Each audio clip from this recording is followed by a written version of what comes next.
Ganga express की शानदार प्रस्तुति।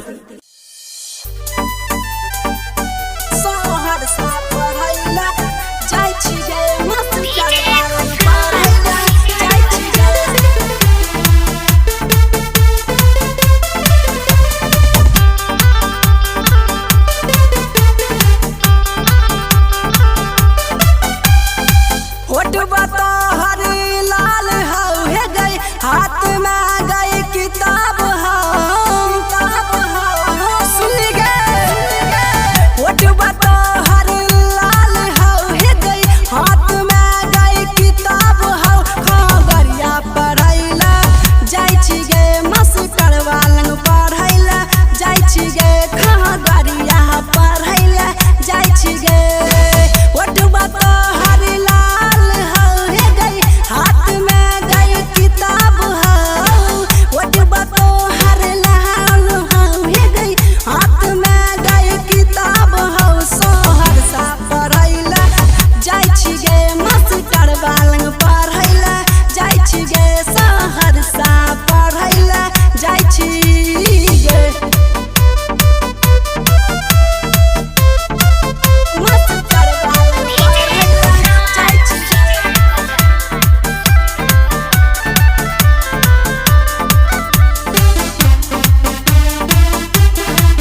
गंगा एक्सप्रेस की शानदार प्रस्तुति।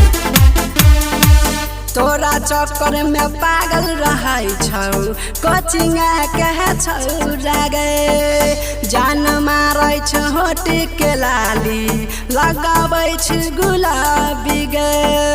लगाबै छ गुलाबी हे गई तोरा चक्कर में पागल रहै छौ कोचिंग कहे छौ गे जान मारै छ होठ के लाली लगाबै छ गुलाबी गे कई बजे तू आबै छी गई माल गजब के लागै छी मधेपुरा में छौरी पढ़ै छी गे सुपौल में छौरी पढ़ै छी गे मधेपुरा में छौरी पढ़ै छी गे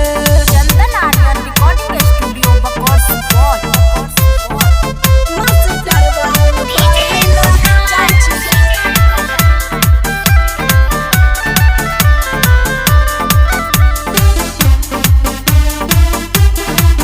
गंगा एक्सप्रेस की शानदार प्रस्तुति। बीरबरा का माल पटाका कहे छ मुकेश माही गे नीरज निराला प्यार के पियाला दे तो घर के पिलाई गे पढ़ले गे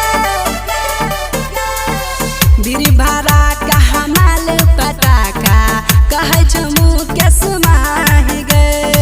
नीरज निराला प्यार के पियाला दे तो घर के पिलाई गे आर्यन अकेला के नंबर ले दिल में अपना जगह दे देना भट्टा पढ़ैला जाइ छी गे मास्टर बालन पढ़ैला जाइ छी गे मधेपुरा पढ़ैला जाइ छी गे चंदन आर्यन रिकॉर्डिंग स्टूडियो बकौर सुपौल।